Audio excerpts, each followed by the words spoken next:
저는 인사하겠습니다. 복 있는 사람이 됩시다. 은혜 받읍시다. 다 잘 될 것입니다. 오늘 마태복음 14장 말씀을 읽었습니다. 본문은 예수님께서 물 위로 걸어오신 갈릴리 바다에 물 위를 걸어오셨던 사건을 기록하고 있습니다. 이 사건이 일어난 배경을 보면 바로 앞에 이제 13절부터 오병이어의 기적이 기록이 되어 있습니다. 보리떡 5개 물고기 2마리로 5,000명을 먹이고 12광주를 거둔 이 사건. 마가복음 6장에도 요한복음 6장에도 기록이 되어 있고 또 누가복음 9장에도 기록이 되어 있고 사복음서에 다 기록이 되어 있는데 예수님께서 물 위로 걸어오신 사건은 누가는 기록하지 않고 마태, 마가, 요한이 기록하고 있는 내용입니다. 예수님께서 지금 5,000명을 먹이고 놀라운 기적이 일어나고 당시에 많은 사람들이 예수님을 왕으로 삼으려는 그런 막 움직임이 일어나고 제자들은 어깨가 얼마나 으쓱해졌겠어요. 그런데 22절 말씀을 보면 예수님께서 즉시 제자들을 제쪽에서 갈릴리 바다 건너편으로 지금 보냅니다. 빨리 가라. 그리고 예수님께서는 혼자 기도하러 산으로 가셨습니다. 그런데 밤 4경이 되어서 갈릴리 바다에 큰 풍랑이 일어났고 제자들이 지금 몹시 고난을 당하고 있는 상황에서 예수께서 물 위를 걸어오시게 된 겁니다. 예수께서 이제 하신 이 상황들을 보면 놀랍게 지금 오병이어의 기적이 있었던 그 낮에와 전혀 다른 밤중에 지금 완전히 물에 빠져 죽게 된 이런 일이 벌어지게 된 거예요. 그날 낮에 광주리 들고 다니면서 나눠주고 부스러기를 거두던 그 제자들 바로 오늘 밤 이런 일이 있을 줄 알았을까요? 몰랐을까요? 그걸 어떻게 알았겠어요? 그런데 그것도 제자들을 예수님께서 재촉해서 예수님이 가라 그래가지고 갔는데 자기들이 가고 싶어서 간 것도 아니고 지금 이제 큰 풍랑이 일었습니다. 우리가 믿음으로 산다는 것이 무엇인가? 믿지 않는 사람과 다른 것이 무엇이겠냐는 거예요. 믿음으로 사는 사람들에게도 큰 풍랑이 일어나고 어려움이 있기 마련이라. 그래서 흔히 인생은 고해다 그렇게 말하는데 갈릴리 바다 한가운데서 제자들이 지금 큰 풍랑에 시달리고 고통을 당하고 있습니다. 시편 107편 25절에 보면 여호와께서 명령하신 즉 광풍이 일어나 바다 물결을 일으키는도다. 바람이 불고 풍랑이 이는 것, 태풍이 발생하고 소멸하는 것 모두 다 하늘에 하나님의 결재가 있어야 하느니라. 하나님의 결재가 있어야 하느니라. 그냥 우연히 일어난 일은 없다는 거예요. 그런 차원에서 인간이 범죄하고 에덴 동산에 쫓겨나고 가시덤불과 엉겅퀴가 있는 이 세상에서 살고 있는 우리의 인생이 그야말로 고통의 바다에 빠져서 헤매는 그런 삶이라는 것을 가르쳐 주고 있습니다. 특별히 오늘 예수님께서 이 상황 속에서 베드로를 통해서 우리의 믿음을 회복하고 또 다시 한번 새롭게 새 출발할 수 있는 교훈을 주고 있습니다. 특별히 우리가 이제 믿는다고 할 때 가장 중요한 것은 무엇을 믿느냐 하는 것입니다. 무엇을 믿느냐. 지금 물에 빠져 죽게 됐는데 무엇을 믿어야 하느냐. 아니 지금 물에 빠져 죽어가고 있는데 내가 부도가 나서 인생이 지금 파산할 지경인데 무엇을 믿느냐. 동서남북에 광야밖에 없고 광야길을 가고 있는데 지금 무엇을 믿어야 하느냐. 하나님께서 우리에게 남겨주신 것은 성경 말씀이고 이 성경을 통해서 하나님을 섬기도록 했습니다. 결과적으로 우리가 믿는 것은 하늘의 하나님을 믿는 것이고 그분의 말씀을 믿는 것입니다. 눈에 보이는 현상, 눈에 보이는 상황, 눈에 펼쳐지는 이것들을 믿는 게 아니에요. 올여름은 유난히 덥고 무더위가 계속되고 아직도 지금 더위가 꺾이지 않고 있는데 그렇지만 태초부터 지금까지 대한민국은 사계절이 뚜렷하고 아무리 지금 더워도 가을이 온다 오지 않는다? 현실을 보면 오늘 날씨를 보면 가을이 올 것 같아요? 안 올 것 같아요? 날씨만 보면 안 올 것 같아요. 안 올 것 같아요. 그렇지만 우리나라는 봄도 있고 가을도 있고 여름도 있고 겨울도 있고, 그러나 날씨에 대해서 소망이 없는 나라도 많아요. 적도를 기준으로 해가지고 아시안게임이 열린 인도네시아, 말레이시아, 태국, 미얀마, 캄보디아, 베트남 할 것 없이 중남미 지역에 있는 나라들, 지중해 연안에 있는 아프리카 나라들 1년 내내 더운 거야. 어제도 덥고 오늘도 덥고 내일도 덥고 지난달도 덥고 이번 달도 덥고 다음 달도 덥고 작년에도 덥고 올해도 덥고 내년에도 덥고 평생 그냥 더운 거야. 그렇지만 우리는 가을이 온다 오지 않는다 믿습니까? 가을이 오는 거야. 그래서 우리나라를 금수강산이에요. 금수강산. 이런 나라가 많지 않습니다. 사계절이 뚜렷한 나라가 그렇게 많지가 않아. 아무리 더워도 반드시 가을이 올 줄로 믿습니다. 우리가 세상을 살면서 내 인생에 어려움이 오고 위기가 오고 풍랑이 왔지만은, 그러나 이 모든 것은 또 지나갈 것이고 하나님의 은혜와 복이 임할 것을 확실히 믿어지기를 주님의 이름으로 축복합니다. 그러나 많은 사람들이 눈에 보이는 그 현상, 그것만 믿다가 좌절하고 낙심하고 믿음을 상실하고 10명의 정탐꾼들처럼 그날 세상을 떠나고 그 영향을 받았던 60만 3,550명 중에 3,548명이 광야에서 40년 동안 엎드려 죽는 그런 비참한 역사를 성경은 우리에게 가르쳐 주고 있습니다. 오늘 우리가 믿을 것은 전능하신 하나님, 천지를 창조하신 창조주 하나님을 믿어야 할 줄로 믿습니다. 또한 하나님께서 약속하시고 우리에게 주신 말씀, 성경은 약속의 책인데 성경이 우리에게 약속한 하나님의 말씀을 믿고 믿어지기를 주 이름으로 축원합니다. 그래서 11장 6절을 가면 믿음이 없이는 기쁘시게 못하나니 하나님께 나간 자는 반드시 그가 계신 것과 또한 그가 자기를 찾는 자들에게 상 주시는 이심을 믿어야 할지니라. 믿어야 할지니라. 하나님을 믿고 그분이 살아계심을 믿고 존재하심을 믿고 눈에 보이는 세상을 믿는 게 아니라 보이지 않는 하나님을 믿고 또 하나님이 말씀하신 그 말씀 1.1핵도 변하지 않고 반드시 이루어진다는 그 약속의 말씀을 믿는 것, 그것이 바로 믿음이고, 믿음의 대상은 그런 의미에서 오직 하나님과 하나님이 우리에게 약속하신 성경 말씀 이 자체를 믿는 겁니다. 믿음의 조상 아브라함의 믿음, 처음 출발했던 그 믿음의 조상 아브라함의 믿음도 똑같은 믿음입니다. 로마서 4장을 한번 찾아보겠습니다. 로마서 4장 18절에서 21절까지.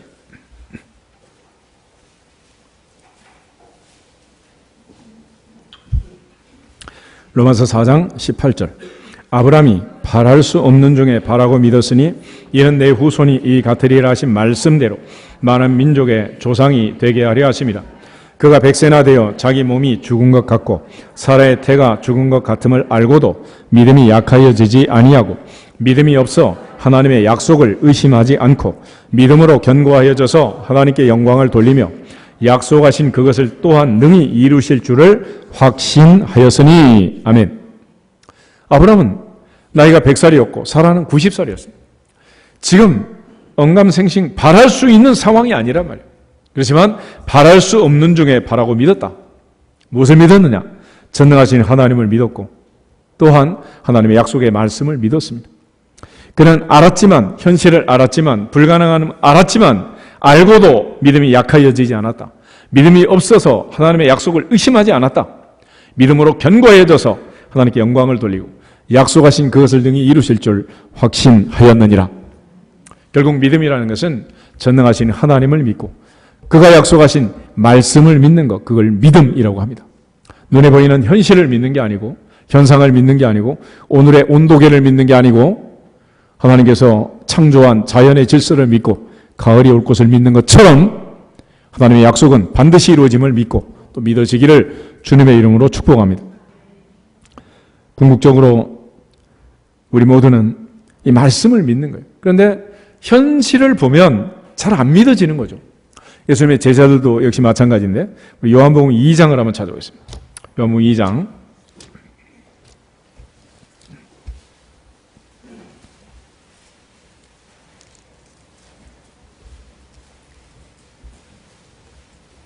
18절부터 22절을 보겠습니다.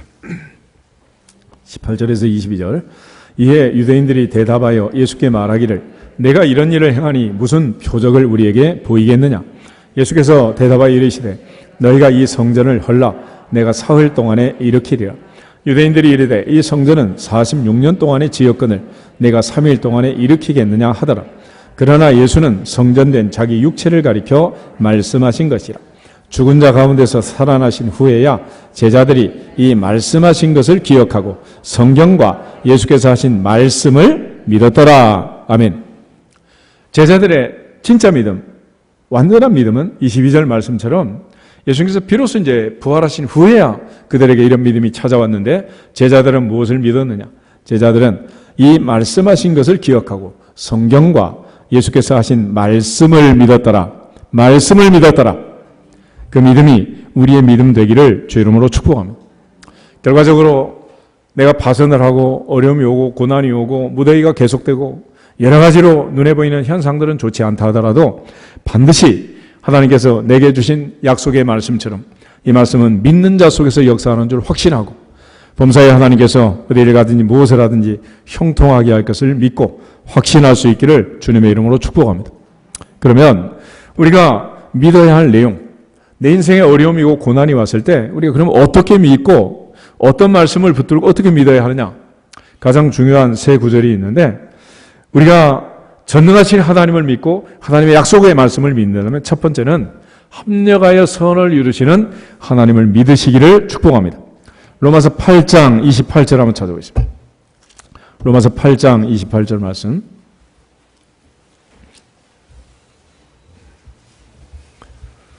로마서 8장 28절 한 절만 읽도록 하겠습니다.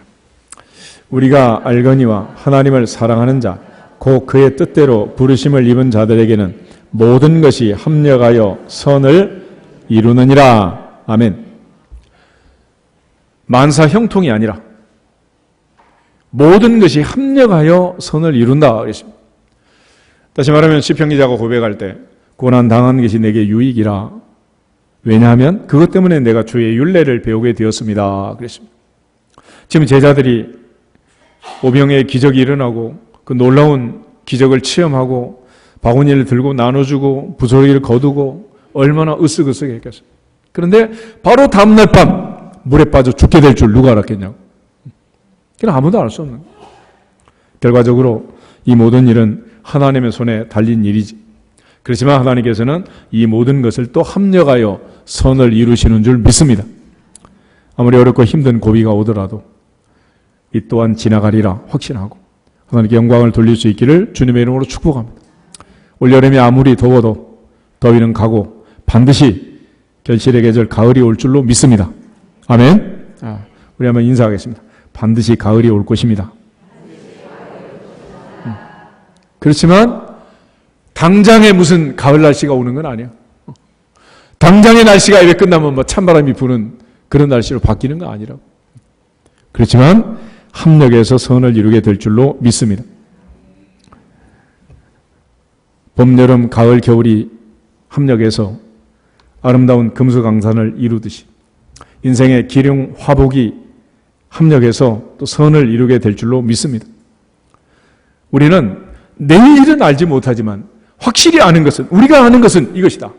하나님을 사랑하는 자, 곧 그의 뜻대로 부르심을 입은 자들에게는 모든 것이 합력하여 선을 이루느니라. 아멘. 믿어지시기를 주 이름으로 축원합니다. 살다 보면 무슨 일이 있을지 알 수 없지만 그 일이 결국은 하나님의 은혜이고 그것 때문에 기도하게 되고 그것 때문에 더욱 매달리게 된다면 어제도 좋지 않은 소식들을 3건이나 받았는데 하나는 새벽 6시쯤인데 카톡이 들어왔어요. 전에 대학원에서 가르치던 그 제자 목사님이 카톡을 보냈는데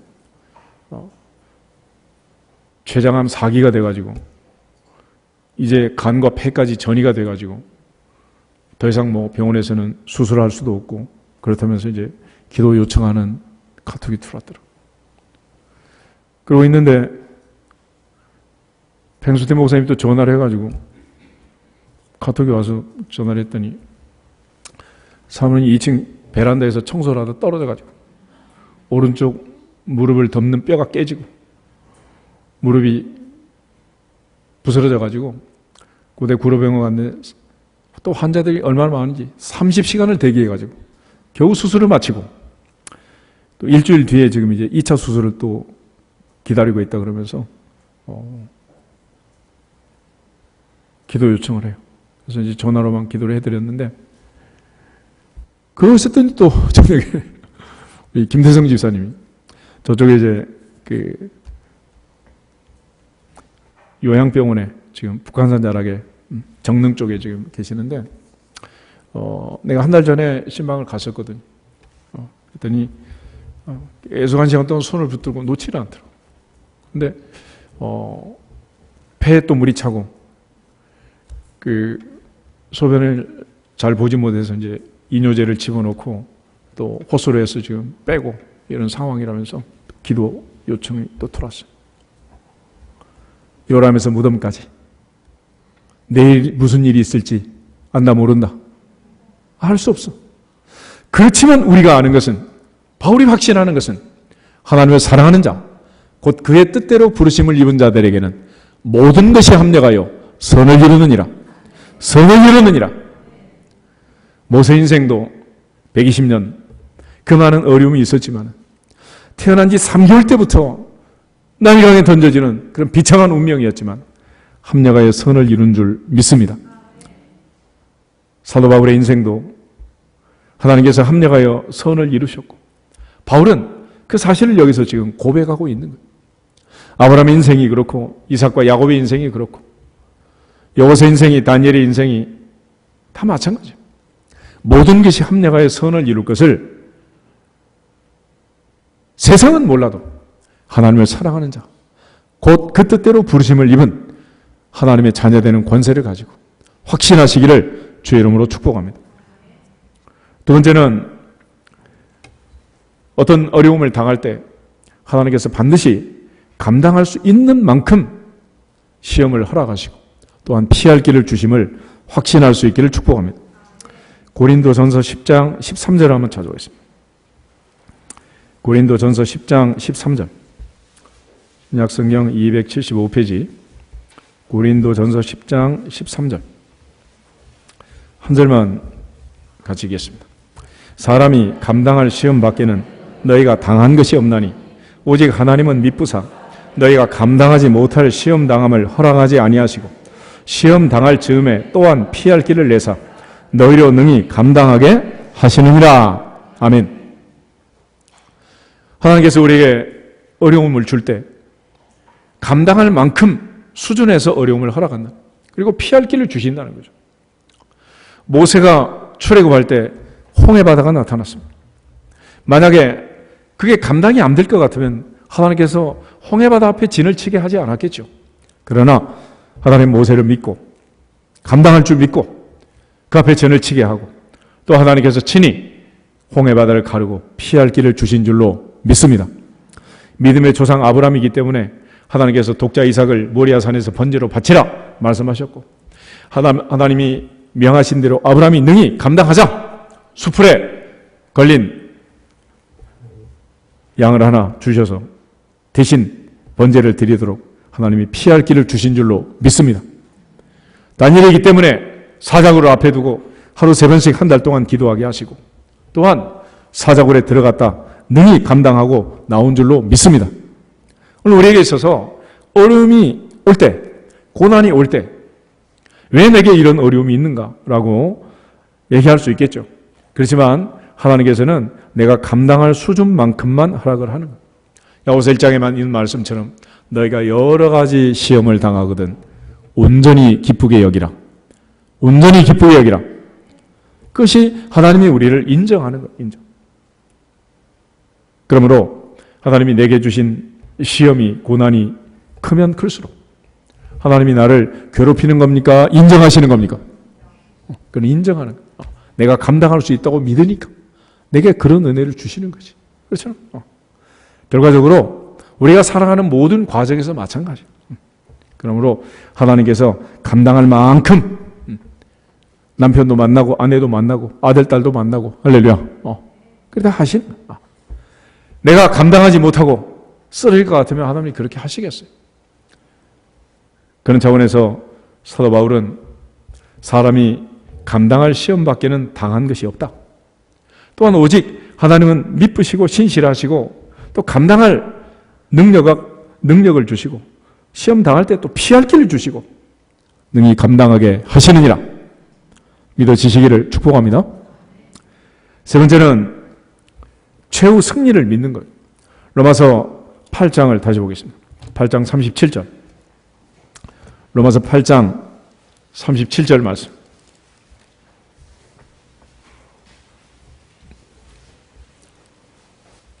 한 절만 먼저 보겠습니다. 그러나 이 모든 일에 우리를 사랑하시는 이로 말미암아 우리가 넉넉히 이기느니라. 아멘.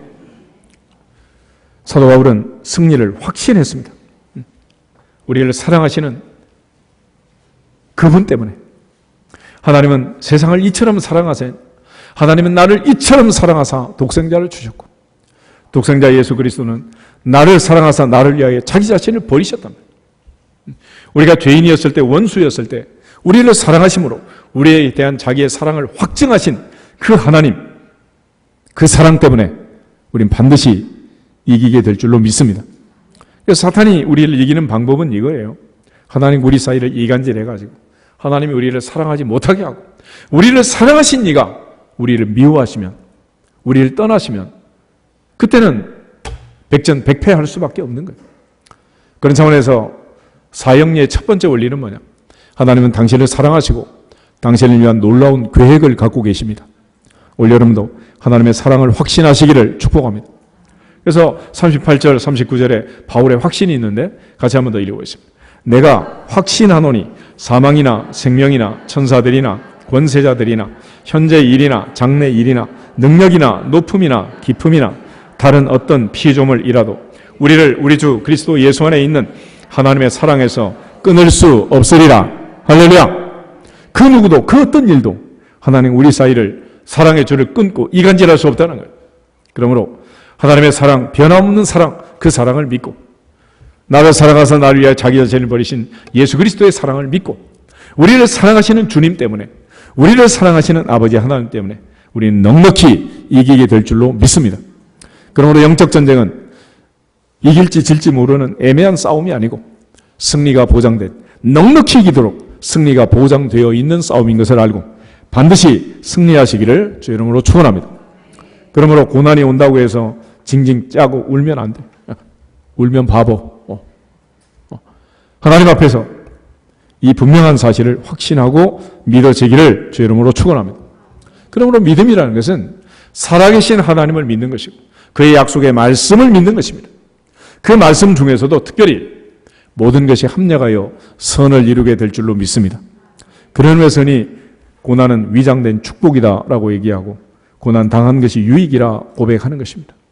또 하나는 감당하지 못할 시험 당하면 아예 허락하지 않고 시험을 주실 때는 능히 감당할 수 있고 감당할 수 있는 능력과 피할 길을 주셔서 능히 감당하게 하실 줄로 믿습니다. 그리고 또 하나 반드시 우리를 사랑하시는 하나님 아버지로 인하여 우리 주 예수 그리스도로 말미암아 우리가 넉넉히 이것을 믿고 믿어지시기를 주 이름으로 축복합니다. 이것을 믿고 믿어야 바른 믿음이 되는 것이고 우리의 믿음은 그 사실을 확신하는 것입니다. 그러나 오늘 베드로를 보면 베드로를 가리켜 예수님이 말씀하실 때 31절에 믿음이 작은 자여 왜 의심하였느냐 그랬습니다. 복음서의 베드로는 믿음이 작은 자고 의심이 많은 자였습니다. 기집종 앞에서도 3번씩 부인하는 자들이. 그러나 사도행전의 베드로를 보면 성령의 능력과 기름 부심을 받고 오순절을 통과한 베드로는 믿음의 거장이 됩니다. 거인이 돼요. 응가금은 내게 없거니와 내게 있는 것으로 내게 주노니 곧 나사렛 예수 그리스도의 이름으로 일어나 걸어라 선포할 때 40년 된 안진병이 일어났고 베드로가 한번 설교하고 외칠 때 3,000명이 5,000명이 회개하고 세례받는 놀라운 기적들이 일어나게 됩니다. 그러므로 믿음이라는 것은 어떤 제품처럼 고정되어 있는 게 아니고 믿음은 살아있는 생동하는 성장하는 단계가 있다는 거예요. 그러니까 이 작은 어린아이의 단계부터 시작해서 믿음의 거인이 될 때까지. 베드로의 믿음은 예수님 살아계실 때 복음서에서는 어린아이 같은 믿음이지만 그러나 사도행전에 가면 아주 거인이 된 초대교회를 책임지는 믿음의 용사가 된 줄로 믿습니다. 우리 모두의 믿음이 이와 같이 성장하고 성숙하고 자라갈 수 있기를 주님의 이름으로 축복합니다.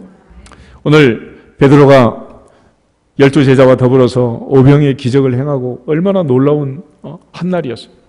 그런데 예수님께서는 22절에 예수께서 즉시 제자들을 제쳐가서 자기가 무리를 보내는 동안에 배를 타고 앞서 건너편으로 가게 하시고 그랬어요. 그러니까 인사도 하지 말고 빨리 가라는 거예요. 가. 5,000명 떠나가기 전에 예수님께서 다 보낼 테니까 빨리 가라. 그래가지고 배를 타고 지금 건너갔습니다. 23절은 무리를 다 보낸 후에 예수님께서 기도하러 따로 산에 올라가셨다. 그리고 예수님께서는 혼자 산기도를 하시고 특별히 밤 4경이 되어서 제자들이 몹시 이제 고생을 하게 되는데 풍랑이 일기 시작하더니 밤 4경이 되어서 아주 지금 소용돌이를 치고 있다. 그래서 4경이라고 하면 시간이 언제쯤 되느냐. 유대인들은 시간을 계산할 때 낮 시간과 밤 시간을 나누었는데 우리가 제3시, 제6시, 제9시 그러잖아요.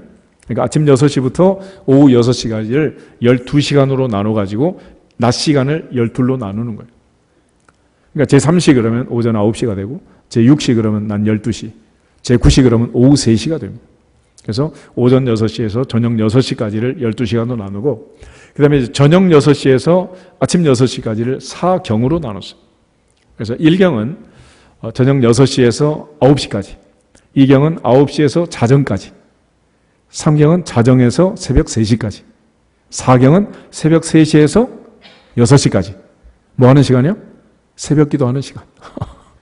이 시간에 지금 이제 풍랑이 일어나고 지금 이제 빠져 죽게 된 이런 상황에 예수님께서 이제 바다 위를 걸어가지고 이제 물 위로 오신 거예요. 요즘 뭐 가로등이 너무 많이 밝아가지고 밤낮을 그야말로 구별하지 못하고 깊은 잠을 자지 못하는 그런 상황들인데 옛날에 무슨 뭐 가로등이 있겠어 뭐가 있겠어. 아주 칠흑 같은 어둠 속에 깜깜한 바다 한가운데서 풍랑을 만났다. 풍랑. 얼마나 두렵고 떨리는 일이겠어요. 그래서 제자들이 바람과 바다를 보고서 놀라는 것도 놀라는 거지만은 예수님께서 걸어오시자 물 위를 걸어오는 예수님을 보시고 유령이다, 귀신이다 그러면서 더 놀란 거예요. 더 놀래. 26절 보면 그 표현이 있죠. 제자들이 그가 바다 위로 걸어오심을 보고 놀라 유령이라 하며 무서워 소리질렀다. 놀랐다, 무서웠다, 소리질렀다. 그러니까 이때 당시 상황이 얼마나 지금 긴박하게 돌아가고 있어요. 근데 예수님께서 27절에 나다 안심해라 나니 두려워하지 말라 그랬어요. 자, 베드로가 또 용감하게 만일 주님이라면 나를 명하사 물 위로 오라 하소서 그랬단 말이에요. 가만히 좀 있지.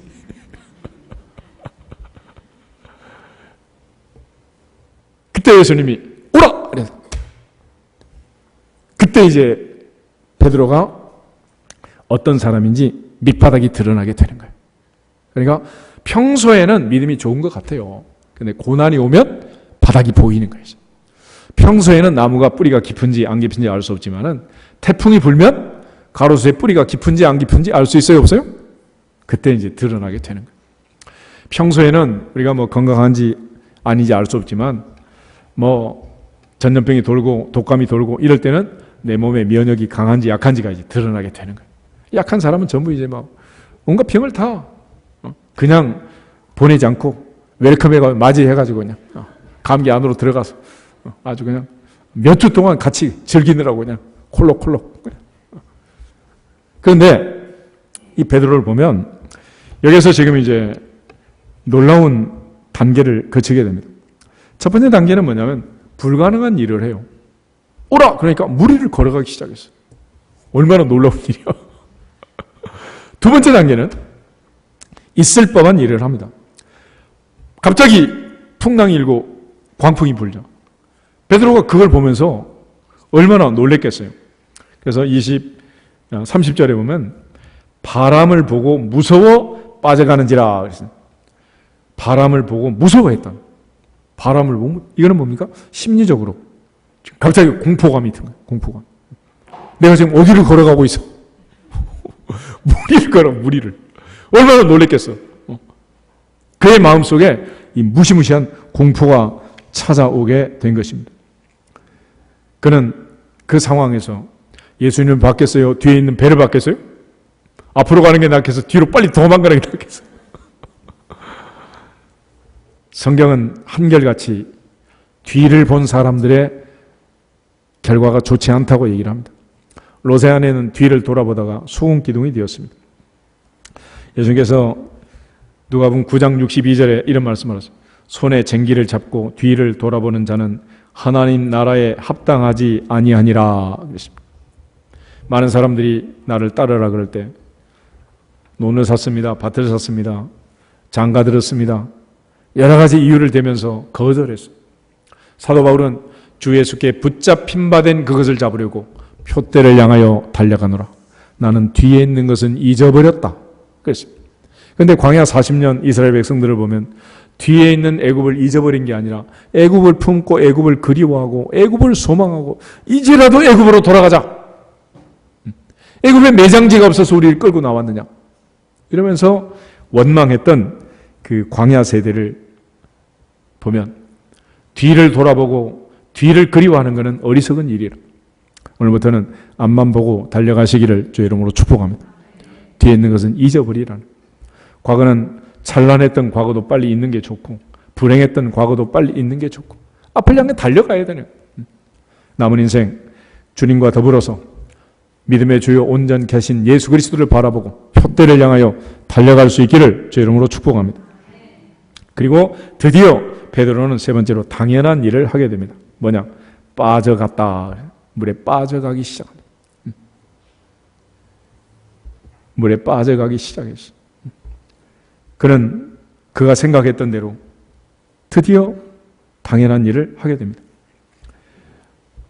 해당장 야이로에게 예수님이 하신 말씀 중에 두려워하지 말고 믿기만 해라.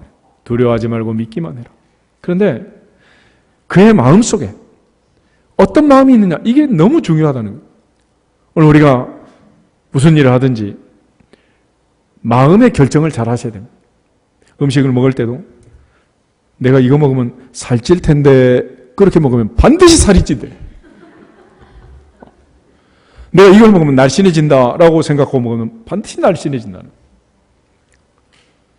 개봉동에 있는 그 한의산부는 다이어트 약을 파는데 전국에서 온대. 근데 이 사람한테 약을 사려면 5시간 강의를 들어야지, 강의를 안 듣는 사람은 절대 약을 안 판대. 근데 딱 한 사람 팔았는데 실패했대. 연예인이었는데. 그리고 그만큼 뭐가 중요하다는 거예요? 믿음이 중요해요. 믿음. 내가 이 약을 먹으면 낫는다. 빠진다. 믿어야 빠지는 거지. 믿음이 없으면 그냥 아무 효과가 없는 거예요.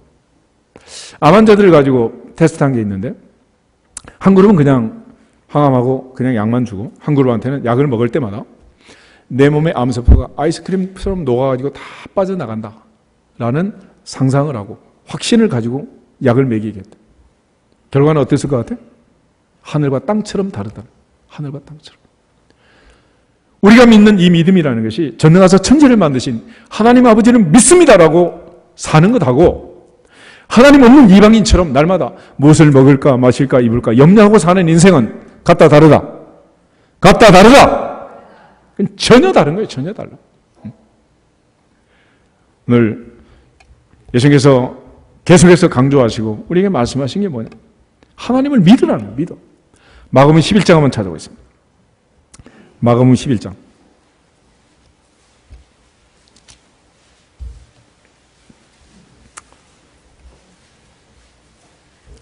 (22절부터) (24절까지를) 보겠습니다. 예수께서 그들에게 대답하여 이르시되 하나님을 믿으라. 내가 진실로 너에게 이르노니 누구든지 이 산더러 들려 바다에 던져지라 하며 그 말하는 것이 이루어질 줄 믿고 마음에 의심하지 아니하면 그대로 되리라. 그러므로 내가 너희에게 말하노니 무엇이든지 기도하고 구하는 것은 받은 줄로 믿으라. 그러면 너희에게 그대로 되리라. 할렐루야. 하나님을 믿으라. 믿어. 그의 약속의 말씀을 믿으라. 전능하신 하나님이 합력하여 선을 이룰 줄 믿고 믿으시기를 축복합니다. 또한 하나님께서 능히 감당할 수 있는 힘과 피할 길을 주실 것을 믿고 믿어지시기를 주님의 이름으로 축복합니다. 최후 승리는 반드시 우리에게 주어질 것이고 하나님께서 이기게 하실 줄 믿고 믿어지시기를 주님의 이름으로 축복합니다. 결과적으로 하나님을 믿지 못하면, 의심하면 결국은 그 의심한 대로 되는 거예요. 의심한 대로. 너희 말이 내 귀에 들린 대로 행하리라 하신 그 하나님의 말씀처럼 다윗은 입술의 말도 마음의 묵상도 주님 앞에 연락되기를 원합니다. 그랬다. 내 마음에 부정적인 생각을 하고 내 마음에 불평과 불만을 가지고 원망을 하고 그렇게 살면 그 인생이 절대로 행복할 수가 없다. 분노하고 화를 내면 우리 몸에서 좋지 않은 아드레날린 같은 이런 호르몬이 나와가지고 그게 전부 병을 만드는 거예요. 병을. 멀쩡한 사람 다 환자 만드는 거예요. 하나님 앞에서 늘 자기 마음을 잘 다스릴 수 있기를 축복합니다. 그런 의미에서 바울은 항상 기뻐하라, 쉬지 말고 기도하라, 범사에 감사하라, 이것이 그리스도 예수 안에서 너희를 향하신 하나님의 뜻이라 이랬습니다. 오늘도 그 뜻을 생각하면서 믿음으로 승리하기를 축복합니다. 그리고 드디어 베드로는 기도했던 대로 물에 빠져 들어가기 시작했습니다. 그때 이제 베드로의 인생에 반전이 일어나게 되는데 30절 다시 보시면 바람을 보고 무서워 빠져가는지라. 바람을 보았다, 무서웠다, 빠져가고 있었다. 그런데 거기서 그의 인생을 바꾼 것은 소리 질러 이르되 주여 나를 구원하소서 하니라. 할렐루야. 내 스스로 거기서 빠져나올 수 있는 힘이 인간에게는 없어요. 그래서 기독교는 자력 종교가 아니라 타력 종교라고 합니다.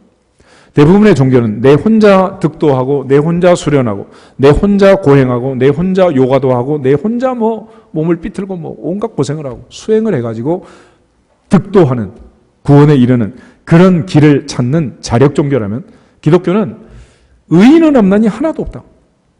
율법으로는 구원받을 자가 있다 없다? 없다는 거예요. 그래서 하나님의 도우심을 받아서 하나님의 도우심으로 우리는 구원을 받게 되는 거예요. 그러므로 우리가 해야 할 일은 뭐냐? 고난이 왔을 때, 어려움이 왔을 때 너는 내게 부르짖으라. 너는 내게 부르짖으라. 할렐루야. 하나님께 부르짖는 거예요. 베드로가 지금 소리 질렀다. 주여 나를 구원하소서. 소리를 질렀다는 거예요. 무슨 뜻이겠어요? 아니 지금 물에 빠져 죽어가는데 나는 원래 목소리가 작아요. 살려주세요. 그럼 되겠어 그게? 내 집에 불이 났는데도 난 원래 목소리가 작아요. 그게 되겠냐고. 지금 불이 났다니까. 불이야! 그래도 지금 누가 와서 도와줄까 말까인데. 그래서 에레미야 33장 3절에 이를 행하는 여호와 그것을 지어 성취하는 여호와 그 이름을 여호와라는 자가 이같이 이르노라. 너는 내게 부르짖으라. 내가 내게 응답하겠고 내가 알지 못하는 크고 은밀한 일을 내게 보이리라. 민족의 운명도 마찬가지예요. 우리 출애굽기 2장 한번 찾아보겠습니다. 출애굽기 2장 23절부터 25절. 출애굽기 2장 23절에서 25절을 보면 하나님이 드디어 이제 출애굽을 감행하고 모세를 찾아서 출애굽 선봉에 세우게 되는데 계기가 무엇이었느냐? 23절부터 25절 보겠습니다. 여러 해 후에 애굽 왕은 죽었고 이스라엘 자손은 고된 노동으로 말미암아 탄식하며 부르짖으니 그 고된 노동으로 말미암아 부르짖는 소리가 하나님께 상달된지라. 하나님이 그들의 고통 소리를 들으시고 하나님이 아브라함과 이삭과 야곱에게 세운 그의 언약을 기억하사 하나님이 이스라엘 자손을 돌보셨고 하나님이 그들을 기억하셨더라. 아멘. 드디어 이스라엘 백성들이 하나님께 부르짖었습니다. 이제 더 이상 못 살겠습니다. 살려주십시오. 이때가 언제였느냐? 야곱이 70명의 가족을 데리고 애굽에 내려간 지 430년 만에. 출애굽기 3장을 보면 모세가 태어난 지 80년 만에 드디어 출애굽이 이루어지게 된 거예요. 계기가 뭐냐? 이스라엘 백성들이 그렇게 해달라고 부르짖기 시작한 겁니다. 그래서 하나님이 즉시 모세를 데리러 시내산으로 가고 모세를 투입해서 출애굽의 역사가 이루어지게 된 거예요. 만약 그들이 50년 만에 부르짖었으면 50년 만에 출애굽이 있었을 거예요.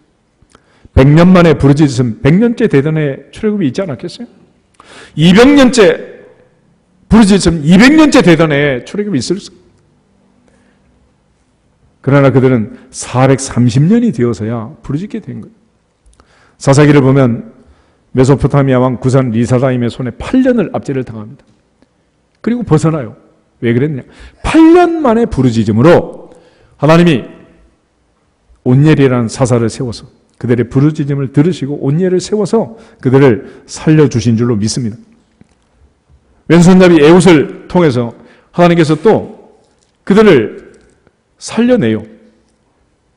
결과적으로 하나님은 부르짖는 자들 편에서 모압 에글론의 압제 밑에서 이스라엘 자손들이 고생을 합니다. 자그마치 18년 동안을 고통을 당했어요. 근데 왜 18년이냐? 19년도 아니고 17년도 아니고 18년이야. 18년째 부르짖어서 그런 거예요.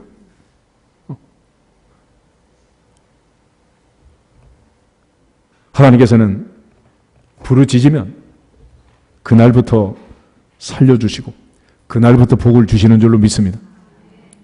오늘 우리가 하나님 앞에 기도한다는 것은 지금 이 시간 이 자리부터 하는 거지 내일부터 하는 게 아니에요. 사탄은 항상 오늘까지는 놀고 언제부터 하라고? 내일부터 하라고. 내일부터. 다이어트도 항상 오늘까지는 잘 먹고 언제부터? 내일부터 하라고. 그러니까 공부 잘하는 애하고 못하는 애는 차이가 그거야. 선생님이 가르쳐주면 잘하는 애는 그 자리에서 집어넣고 못하는 애는 어디 가서 공부한대?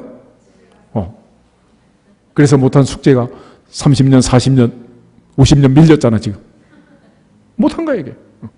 똑같아요. 그래서 하나님께서는 부르짖는 자에게 복을 주시는데 언제부터 해야 하라고? 지금 하나님 지금. 그게 이제 구구절절히 성경을 우리에게 가르쳐 주는 거예요. 학개서 2장 한번 보실까요? 학개서 2장 15절에서 19절.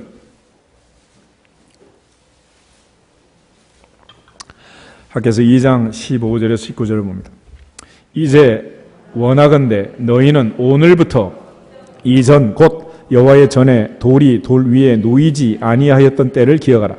그때에는 20고르 곡식 더미에 이른즉 10고르뿐이었었고 포도즙 틀에 50고르를 기르러 이른즉 20고르뿐이었었느니라.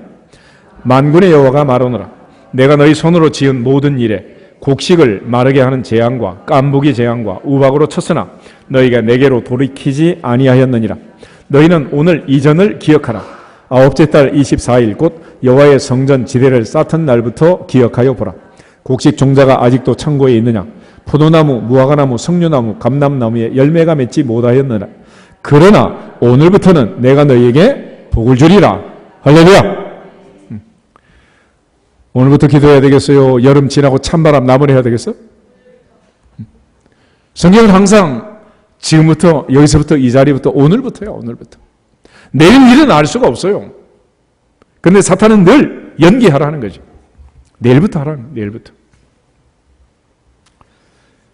베드로가 주님을 향해서 주여 나를 구원하소서, 주여 나를 구원하소서 소리를 지를 때 주님은 즉시 손을 내밀어 베드로를 붙잡아 올렸습니다. 이것이 베드로가 찾은 해답이었고 고난 중에 우리가 찾아야 할 해답이고 이것이 답인 것을 믿어지기를 축복합니다. 그리고 베드로는 또다시 불가능한 일을 시작합니다. 주님의 손을 붙들고 물 위를 걸어서 배로 돌아왔습니다. 바람이 그쳤고 풍랑이 잔잔해졌고 배에 있던 제자들은 진실로 하나님의 아들이소이다 선포하고 주님께 영광을 돌렸습니다. 오늘 우리 인생에도 언제 어느 때 무슨 풍랑이 올지 아무도 알 수 없습니다. 그렇지만 첫째는 말씀을 통해서 확신을 갖기를 축복합니다. 오직 믿음으로 기도하고 조금도 의심하지 말라 그러잖아요. 그러므로 말씀과 기도라는 것은 따로따로 노는 게 아니에요. 따로따로 노는 게 아니라 어떤 사람 말씀은 제쳐놓고 뭐 기도한다고 하루에 막 7시간, 8시간을 기도한다. 맨날 무슨 신령한 것을 봤다고 막. 어떤 사람은 또 성경만 읽고 또 기도는 안 해요, 또.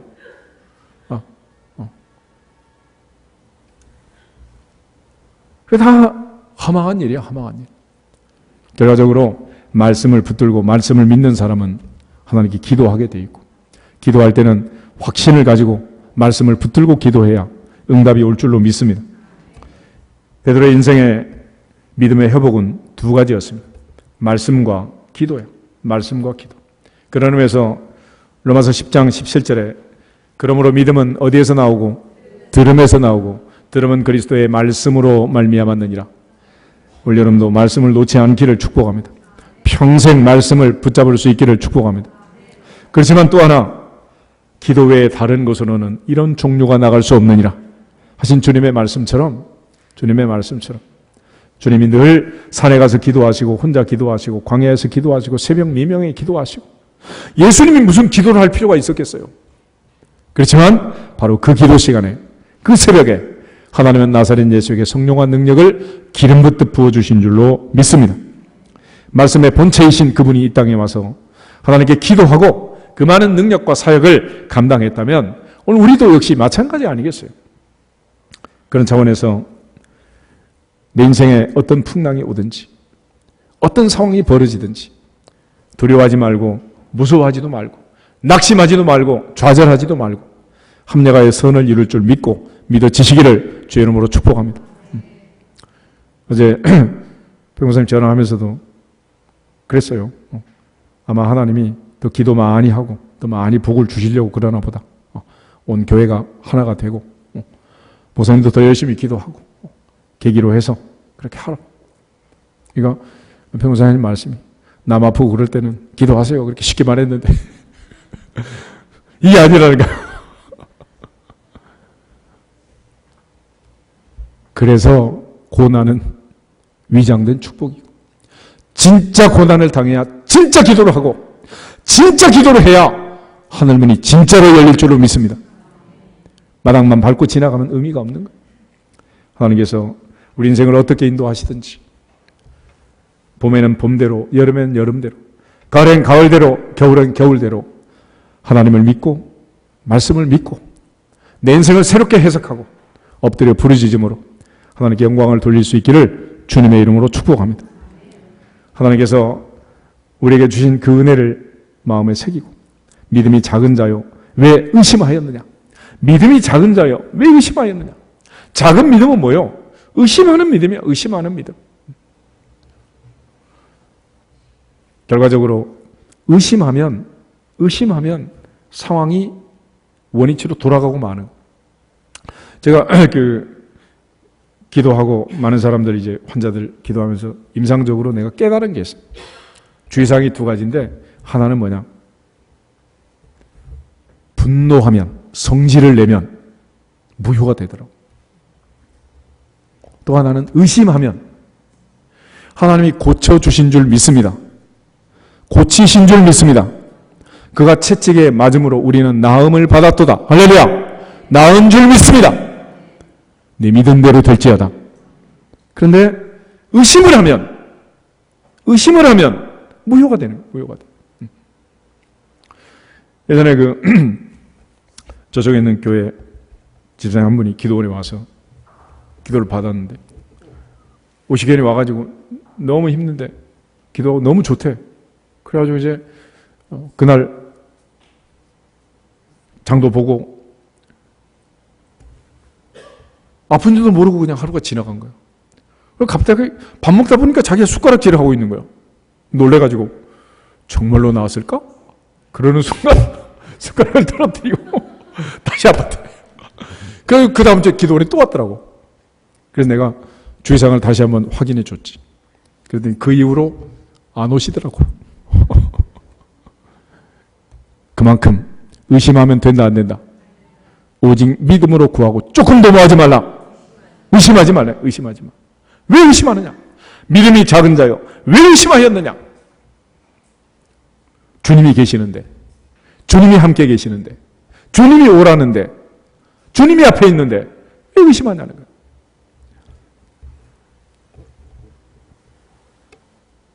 우리 모두가 다 하나님을 믿고 약속의 말씀을 믿고 주님을 믿고 믿어지기를 축복합니다. 동시에 진짜로 믿는다면 전능하신 하나님의 손에 내 인생이 달려있고 주님의 손에 우리의 운명이 달린 줄 진짜로 믿는다면 기도를 해야 됩니까? 안 해야 됩니까? 당연히 해야지. 당연히. 말씀과 기도로 인생의 모든 고통의 바다에서 벗어날 수 있기를 주님의 이름으로 축복합니다. 무더운 여름 건강관리 잘 하시고 아무리 어렵고 힘들어도 이 두 가지 사실을 놓치지 않도록 하나님의 말씀을 붙들고 또한 하나님 앞에 간절히 기도하고. 그래서 사도행전의 베드로는 어떤 사람이 되냐? 첫째는 말씀의 사람. 할렐루야. 말씀의 사도가 되는. 그래서 한 번 외치면 3,000명, 5,000명이 회개하는 거고. 또 베드로 역시 오로지 기도에 힘쓰고 오순절을 통과했던 기도의 용사가 된 줄로 믿습니다. 사도행전 6장 한번 찾아보실까요? 초대교회가 매일 구제하다 문제가 생기자 베드로가 정신이 번쩍 들어서 다시 깨닫습니다. 내가 지금 왜 이러고 있는 거냐? 내가 또 왜 이렇게 바보처럼 옛날로 돌아갔냐라고 문제 해답을 제시하는데 1절에서 4절까지를 같이 한번 보겠습니다. 그때 제자가 더 많아졌는데 헬라파 유대인들이 자기의 과부들이 매일의 구제에 빠짐으로 히브리파 사람을 원망하니 12사도가 모든 제자를 불러 이르되 우리가 하나님의 말씀을 제쳐놓고 접대를 일삼는 것이 마땅하지 아니하니 형제들아 너희 가운데서 성령과 지혜가 충만하여 칭찬받는 사람 7을 택하라. 우리가 이 일을 그들에게 맡기고 우리는 오로지 기도하는 일과 말씀 사역에 힘쓰리라 하니라. 할렐루야. 베드로는 무엇이 먼저이고 무엇이 답인가를 이미 깨달은 사람. 복음서에서는 천방지축으로 알지 못하고 믿음이 작은 자였지만 사도행전에서는 무엇이 중요한지를 벌써 그는 뼛속까지 깨닫고 있는 거예요. 오로지 기도, 오로지 말씀, 오직 기도, 오직 말씀. 할렐루야. 그것만이 인생의 고난에서 벗어날 수 있는 유일한 길이고 전능하신 하나님의 능력을 체험하고 내 삶에, 내 생에 그 혜택을 받을 수 있는 유일한 길인 것을 깨닫게 된 것입니다. 오늘 하나님의 보좌 앞에서 너희 중에 고난 당하는 자가 있느냐 저는 기도해라. 즐거워하는 자가 있느냐 찬송해라 하신 말씀처럼 주의 약속의 말씀을 붙들고 기도의 줄을 놓지 않고 영적 전쟁에서 승리할 수 있기를 주님의 이름으로 축복합니다. 다시 한번 주 예수 그리스도의 이름으로 승리할지어다 선포하고 기도하겠습니다. 하나 둘 셋. 주 예수 그리스도의 이름으로 승리할지어다 승리할지어다 승리할지어다. 아버지 하나님 감사합니다.